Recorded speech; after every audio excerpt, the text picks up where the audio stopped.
Hello, and welcome to this week's edition of Nicolls Road News. I'm Jonathan Pulla. Let's start off with today's headlines from Nicolás Panisi.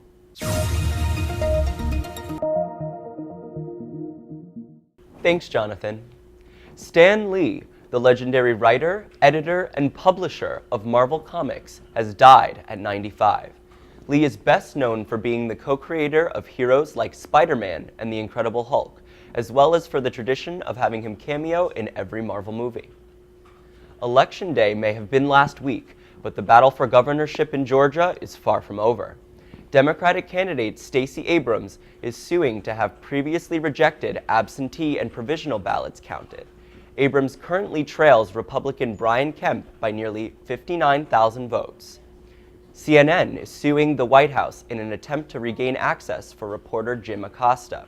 Acosta's press credentials were revoked this past week after the White House claimed that he was overly physical with an intern at a recent press conference.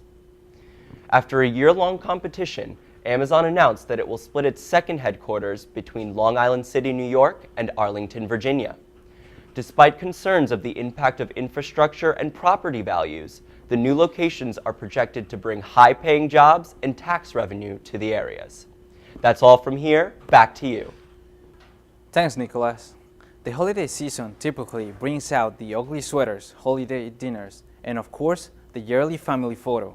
But why have a family photo when you can have a custom painting of your favorite furry friend?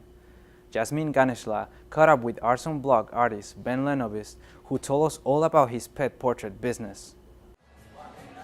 I start off with graphite and the cardboard, and I try to do very gestural, where I get the top of the pet and the bottom of the pet, and I see where that can be placed onto the cardboard, and then I slap some black paint on it.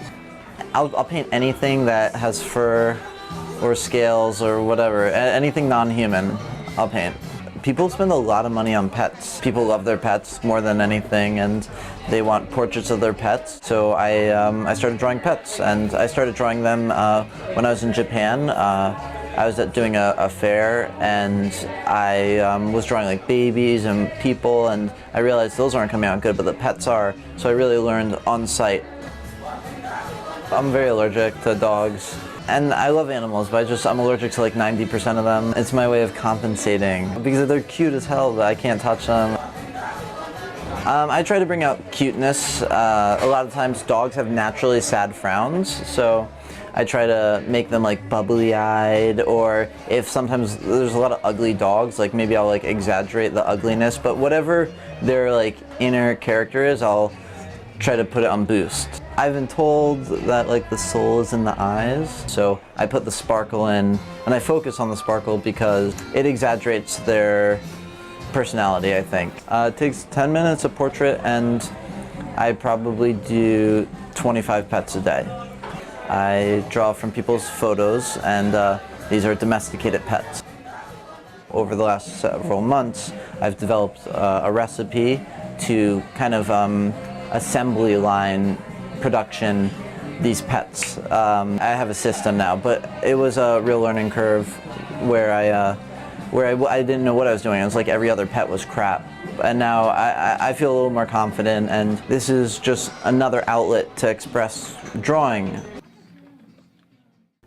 Thousands of people gathered at the Old Bethpage Restoration to enjoy a showcase of local treats last week. The annual chocolate festival gives people an opportunity to enjoy a variety of products made right here on Long Island. Kira Dennehy has the story.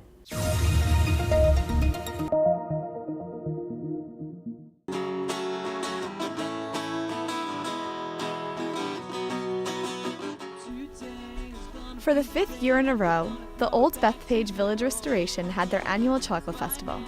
On November 3rd and 4th from 10 to 5 p.m., a sea of more than 70 chocolate vendors set up, offering everything from chocolate hot sauce, macaroons, chocolate olive oil, spicy chocolates, and yes, even pickles on a stick.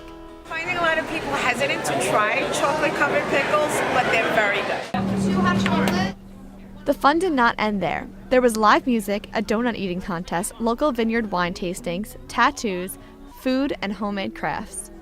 You know, just to be out and be around people. I love chocolate. It's a beautiful place here in Old Bethpage, so that's why I'm here. Not that you need one specific day to gorge on chocolate, but a chocolate festival is definitely a good excuse. People get to try something they've never had before.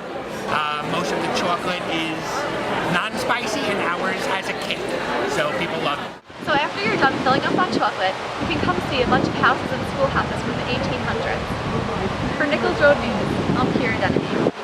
Sporting events can be quite chaotic, particularly if you happen to struggle with sensory impairments or other mental disorders. The Seawolves are leading the pack in the fight for inclusion at SBU's football stadium and basketball arena.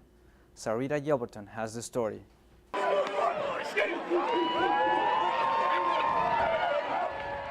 Finishing the regular home season with a 17-3 win, Stony Brook football continued to be the athletic department's sensory bag guinea pig.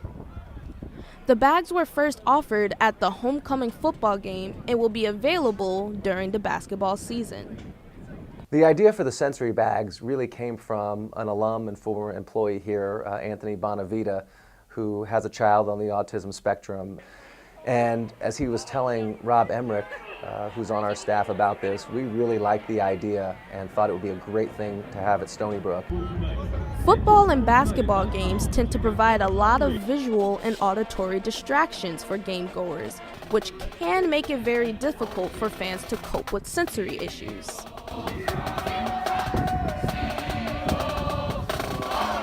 The training that we had to do was we had to go online to the website Culture City, and we had to do an online training that taught us the kind of signs and symptoms of individuals with a disability and how to help them in certain situations.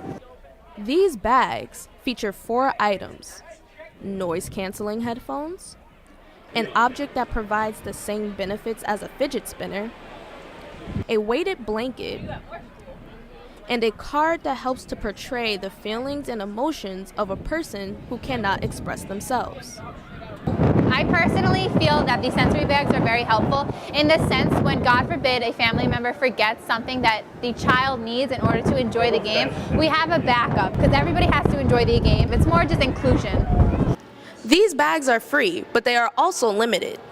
Families can request them from a sporting event's apparel station where they can leave an ID in exchange for a bag, and they will get their ID back once they return the bag at the end of the event. The Bonavita family generously stepped up with a donation to allow us to purchase the sensory bags, provide the sensory training, and I think it's a wonderful thing for Stony Brook.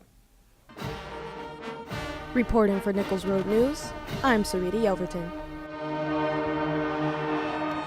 The unsung heroes of our country were honored this weekend as the United States celebrated Veterans Day. Too often, the needs of veterans are neglected or even forgotten. Rosemary Ann made sure that at least one veteran's story wouldn't be.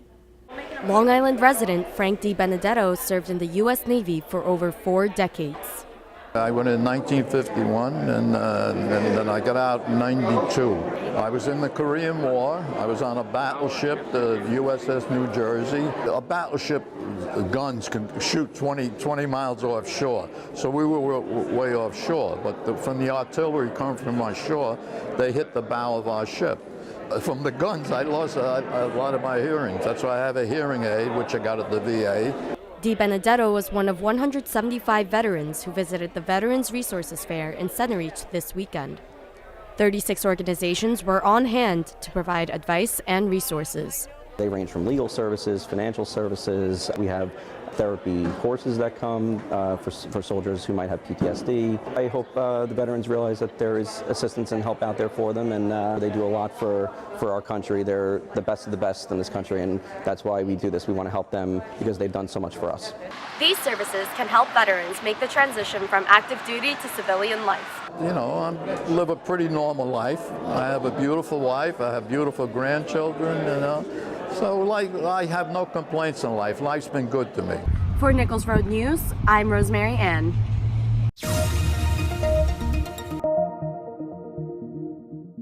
The fight against hunger comes to the forefront every holiday season. A local chapter of the charity Construction found a creative way to put a twist on food drives. Danielle Tomlinson has the story. Joan Mansell volunteers in her local soup kitchen called the Mary Brennan Inn to help make meals for the vulnerable people in her community. Every week I try and stamp out hunger.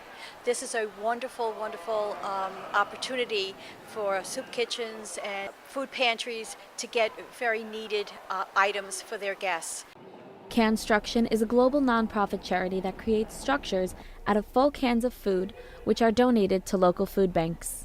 Island Harvest, Long Island Cares, the INN Interfaith Nutrition Network, they all have a great impact on the vulnerable population of Long Island. Between the soup kitchens and food pantries, they're there for the people that need it. Canstruction has raised more than 70 million pounds of food over the last 10 years. On Long Island alone, they've raised more than 480,000 cans to donate. Luann Drescher volunteers in the fight against Long Island hunger. I've been volunteering there for 6 years, every Wednesday, and I love it. It's made a big difference in my life. I think it really opened my eyes because a lot of time you live in a bubble and you don't realize that there are people in need all around you because you just don't see them. Eventually all these cans will end up at the Mary Brennan Inn, and we use these kinds of supplies to prepare our daily meals. We get the cans and open them and create meals out of all various different things. According to the Community Solidarity Organization, more than 280,000 people on Long Island will go hungry this year. Once a person is fed and they feel good, then they can go on to do other things like find a job, and they feel better about themselves, and that's very important. While you may have missed this Canstruction event, you can still get involved at your local soup kitchen or food pantry. Reporting for the Stony Brook News, I'm Danielle Tomlinson. That's all for today. Join us next Tuesday to see what is happening right here on Nicolls Road. For Nicolls Road News, I'm Jonathan Puglia.